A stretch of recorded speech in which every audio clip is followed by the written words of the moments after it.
जम्मू आ गए, दिल्ली आ गए, अलग अलग जगह पे आ गए, और अभी सरकार उनको कह रही है फिर से हम मेरी बात समझ गए? क्या सबके साथ मर्डर हो जाता है? क्या सारी बहुएं जला के मार दी जाती?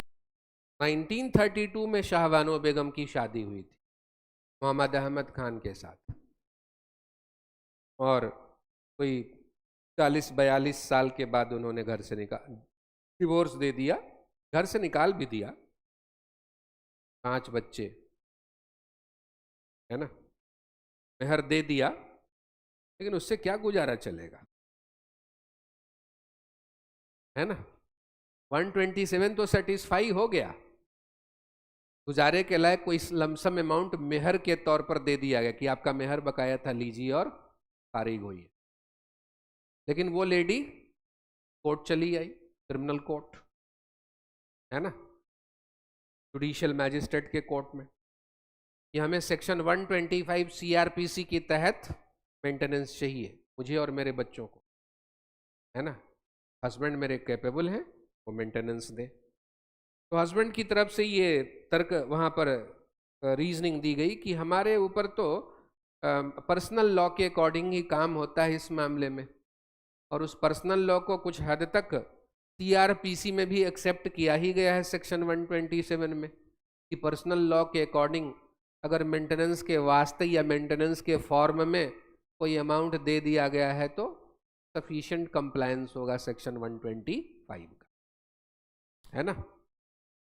तो लेकिन कोर्ट ने माना नहीं, और अंततः इस तरह से वो बार बार हारते रहे।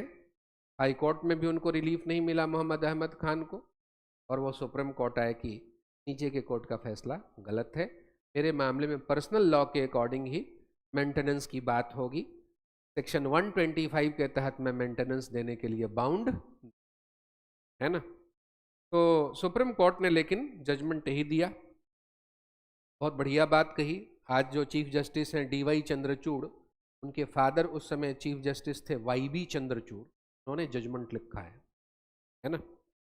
तो इसमें उन्होंने कहा कि ये जो सेक्शन 127 का मिसयूज हो रहा है, मेहर दे देते हैं और कहते हैं मेंटेनेंस हो गया आपका, है ना। तो ये आप समझिए कि मेहर जो है ये डिवोर्स के लिए नहीं बना है, मेहर तो शादी के लिए बना है ना।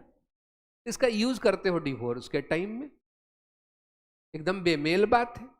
मेहर तो शादी का कंसिडरेशन है, डिवोर्स का कंसिडरेशन मेंटेनेंस होगा अलग से।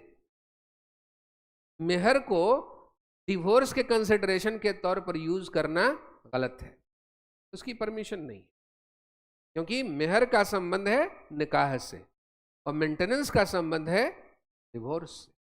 मेहर वाली बात को डिवोर्स पर अप्लाई करना बिल्कुल गलत है।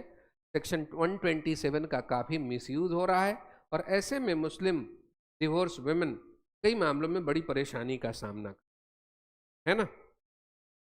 तो इस तरह से सुप्रीम कोर्ट ने ये ऑर्डर दिया कि ये जो लॉ है सेक्शन 125 वो अपने आप में बहुत सेकुलर नेचर का है।